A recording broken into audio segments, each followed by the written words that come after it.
Recent Reclaim Australia demonstrations across the country appear to be targeting Muslim life and the threat it has to the Australian way of life. Should Jews be joining in this nationalism, or should we be standing aside from it? I was actually shocked to see Jews joining in.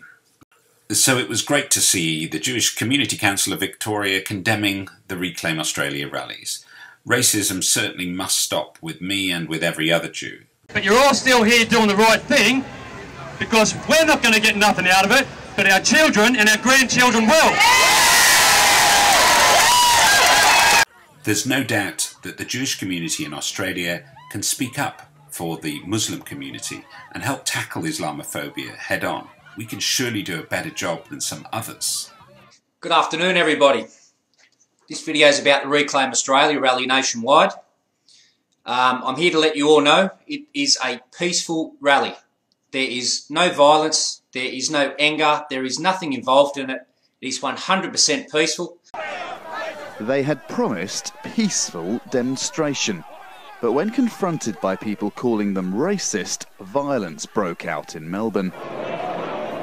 Policemen, women and horses forcibly separating those rallying against Islam from those condemning them as racist bigots. So should the patriotic actions of a nationalist be deemed racist by many? I mean, much of the trouble that was caused at these demonstrations seemed to come from the left side of the argument, who just were bent on violence. Just over 3 months ago, Martin Place in Sydney was filled with flowers laid in memory of those who died during the siege in a nearby cafe. On Saturday, this. Aussie, Aussie, Aussie! That same square was chosen as the site for that city's anti-Islam protest. If we're to protect Jews' rights to cover their heads and purchase kosher food, there's every reason for us to protect the rights of a Muslim to wear a burqa or to purchase halal meat. This was the best thing that could happen. We are happy. Predictable popularity for the nuclear deal in Iran, but one person in particular thought there was a better way of dealing with this. And that is standing firm, ratcheting up the pressure until you get a better deal.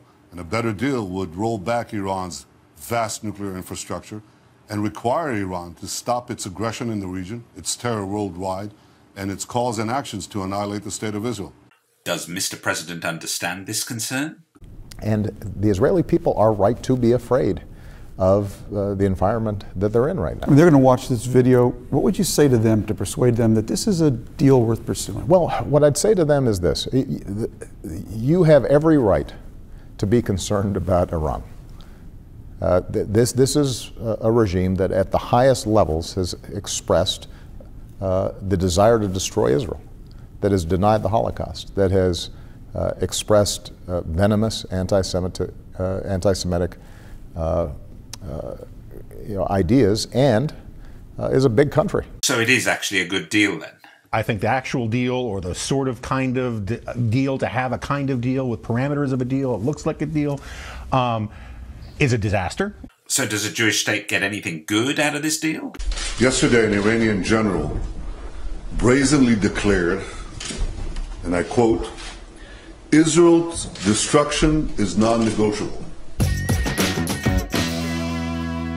This week, the Australian Jewish News leads with a clever comparison between the Neville Chamberlain letter that he signed with Nazi Germany and the one Barack Obama proposes to sign with Iran. Following the very public and odd comment made by a principal of the largest Muslim college here in Melbourne that Islamic State is just an American-Israeli conspiracy, our own Education Minister, Christopher Pyne, is going to be writing to the principal seeking an explanation. The general election in Great Britain looms large, and the Jewish Chronicle newspaper have carried out their own poll where we have a Jewish leader of the opposition, in this case, the Labour Party's Ed Miliband. He unfortunately polls really badly, and the Jews opt to support the Tories and David Cameron going forward.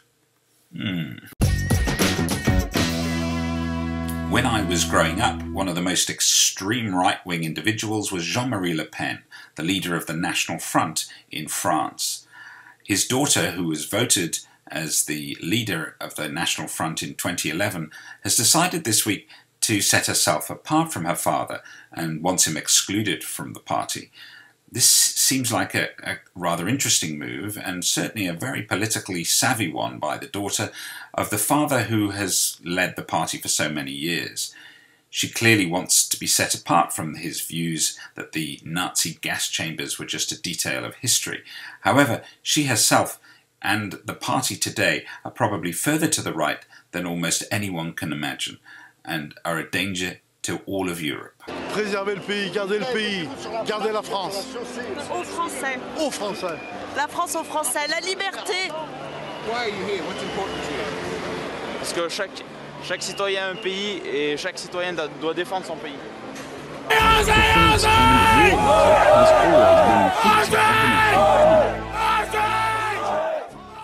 So whether it be France or Australia, America or Britain, many other countries in Europe, even Israel, each one has a sense and purpose in its national pride, and it shouldn't be hidden away.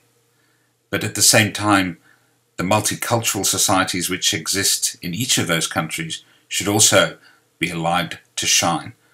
And the Jewish community can help those minority communities shine brighter than ever, with a sense of optimism and a sense of sophisticated pride in being able to exist in other countries, as we have done for many hundreds, almost thousands of years. So here's a very optimistic Newt's News this week. Even if we have got nationalism at our doorstep, we can embrace that nationalism in ways that perhaps only the Jewish community know how.